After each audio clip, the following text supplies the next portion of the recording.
ये बच्चों अच्छा सवाल है कि हमें सवाल में दिया है कि ये पॉलिनॉमियल है और जिसका डिग्री n है।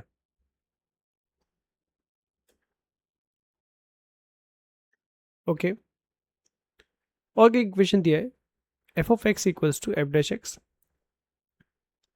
एफ डबल डैश एक्स, और एक और दिया F of zero equal to zero.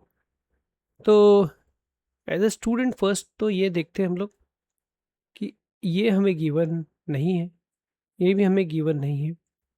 तो अगर मैं ये इंफॉर्मेशन यूज़ करूँ डायरेक्टली, जो इधर राइट साइड में गिवन है कि एफ ऑफ एक्स जो है ये है करके, तो एक दिमाग मेरा चल रहा है कि शायद इससे आंसर आ जाए, और नहीं भी आ सकता है। प्रॉपर मेथड तो दूसरा कुछ और ही है।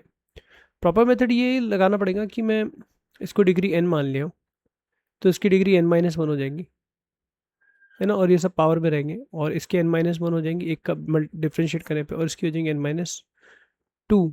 तो अब इधर की डिग्री, तो इन ये दोनों मल्टीप्लाई हो रहे, तो देखो क्या हो रहा है, मल्टीप्लाई हो रहा है लेकिन ऐड हो जाएगा, मतलब एक्स का पावर एन समथिंग है, यहाँ डिफ्रेंशिएट करने पे एन माइनस वन समथिंग हो जाएगा, फिर यहाँ डिफरेंशिएट एक और बार करेंगे तो एन माइनस टू समथिंग हो जाएगा।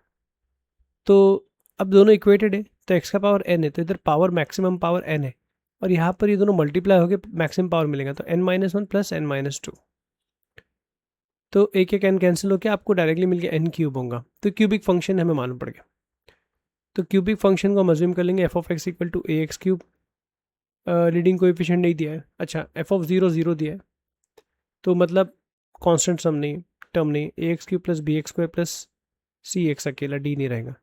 अच्छा, ये एक तरीका था, इससे तो हो ही जाएगा। दूसरा जो दिमाग में आ रहा है मेरे, वो भी ट्राई कर लेते हैं कि हमने एफ ऑफ एक्स की जगह डायरेक्ट ये पुट कर दिए, जैसे एफ डैश एक्स। तो यू इंटू वी लगा दें हम लोग इस पर, इसको वी ले लेते हैं, इसको यू ले लेते हैं। तो जैसे इसको यू इंटू वी लगाया तो यू वैसे ही रहा, वी का इंटीग्रेशन एफ डैश एक्स हो गया, एफ डबल डैश एक्स का integration zero to two minus बड़ा integration f dash x v का इंटीग्रेशन और इसका डबल डिफ्रेंशिएशन। ओके, तो ये वापस से एफ ऑफ एक्स ही बन गया क्वेश्चन, है ना, क्योंकि ये ऐसी था ना एफ ऑफ एक्स, वापस से यही बन गया। अच्छा, ठीक है। तो मतलब अगर मैं इस सेकंड पार्ट को आई कंसिडर करता, तो क्या हो गया, ये पार्ट में एक और आई आ गया। तो किस तरह से वर्क कर रहा है, आई इक्वल्स टू, अब टू आप इधर पुट कर दोगे तो अब एफ डैश एक्स का स्क्वायर हो गया, तो एफ डैश एक्स टू का स्क्वायर हो जाएगा माइनस एफ डैश जीरो का स्क्वायर हो जाएगा, और ये वापस से आई बन के माइनस आई, तो आपको टू आई मिल गया इधर से।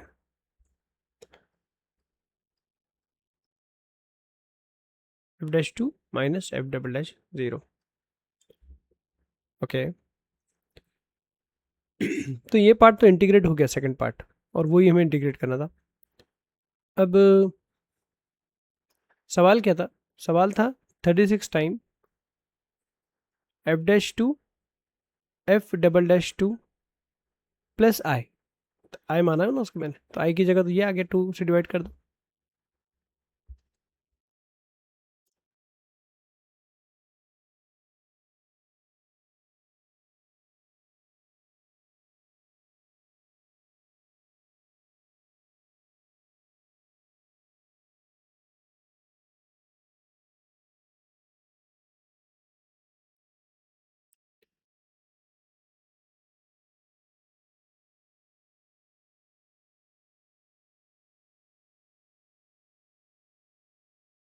हम्म, तो अभी देख के तो लग रहा है कुछ उम्मीद दिख रही नहीं है, लेकिन अगर अब मेरे को मजबूरी में ये मुझे ये यूज़ करना होगा कि मुझे एफ डैश एक्स क्या होता है।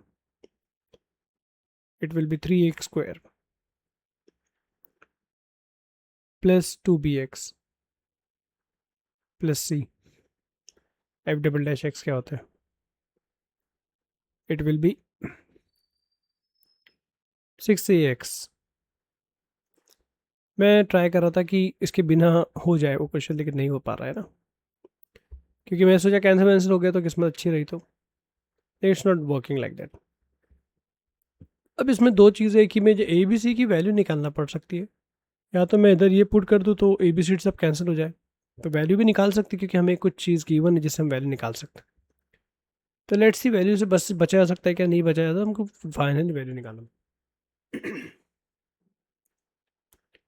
तो हम पुट कर देते एफ डैश टू का मतलब क्या होता है, टू पुट कर दो, ये 12 ए हो गया, 4 बी हो गया plus C, F double dash two इधर टू पुट कर दो नीचे, वो भी 12 ए हो गया प्लस 2 बी। ओके, इसमें नहीं रहेगा, क्या कर रहा हूँ, सी, हाँ, प्लस 2 बी, और ये दोनों तो सेम ही थे, तो 3/2 टाइम्स हो गया था,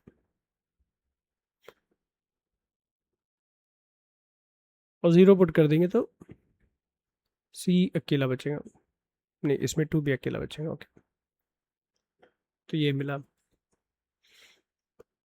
कुछ कैंसिलेशन तो अपियर नहीं हो रहा है, तो we need A B C D की वैल्यू, राइट। तो खैर लेंथी क्वेश्चन हो जा रहा है अभी। तो अब देखो एफ ऑफ एक्स हमें दिया है F dash x into F double dash x, इसकी मदद से हमने ऑर्डर तो निकाल लिया। सेकंड हम चीज़ निकाल सकते हैं कि हम एफ ऑफ एक्स को हमने मान लिया था a x cube plus b x square plus c x, और एफ डैश एक्स उसी की मदद से हमें मिला 3x² प्लस 2bx प्लस सी, और एफ डबल डैश एक्स सी एक 6ax plus B plus 2b।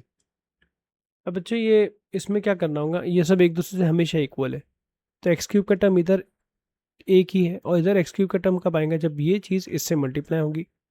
तो ए एक्स क्यूब का कोएफिशिएंट ए है, और इधर एक्स क्यूब का कोएफिशिएंट आएगा 3 6 18 ए स्क्वायर, तो इन्हें हम इक्वेट कर देंगे।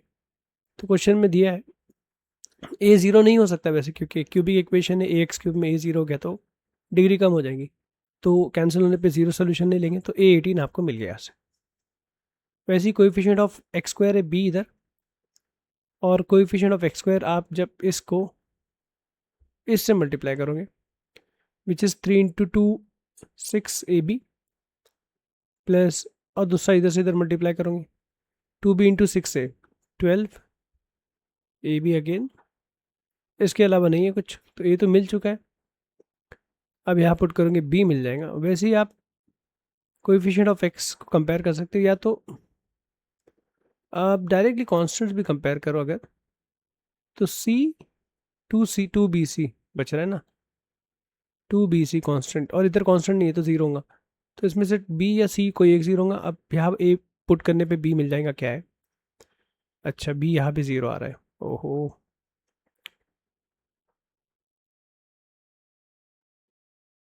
तो b ज़ीरो आ रहा है, तो c निकालना पड़ेगा अपने को। तो कांस्टेंट c, अब कोएफिशिएंट ऑफ x को कंपेयर करके आपको c निकालना होगा। ओके, तो आपको 3 इक्वेशन 3 वेरिएबल्स कंपेयर करके निकाल के फिर लास्ट में इधर पुट करना होगा। मैं कोशिश कर रहा था सिंप्लीफाई कर, लेकिन ये सिंप्लीफाई नहीं हो रहा है। तो यहाँ क्या मिला था मुझे, 12 है, ये 2 अंदर आ गया, 18 हो गया। ओके, उठा के ये जो हमने जुगाड़ किया है, यहाँ से ए बी सी डी की वैल्यू उठा के फाइंड आउट करके आपको वहाँ पुट करनी है, तो ध्यान से करना।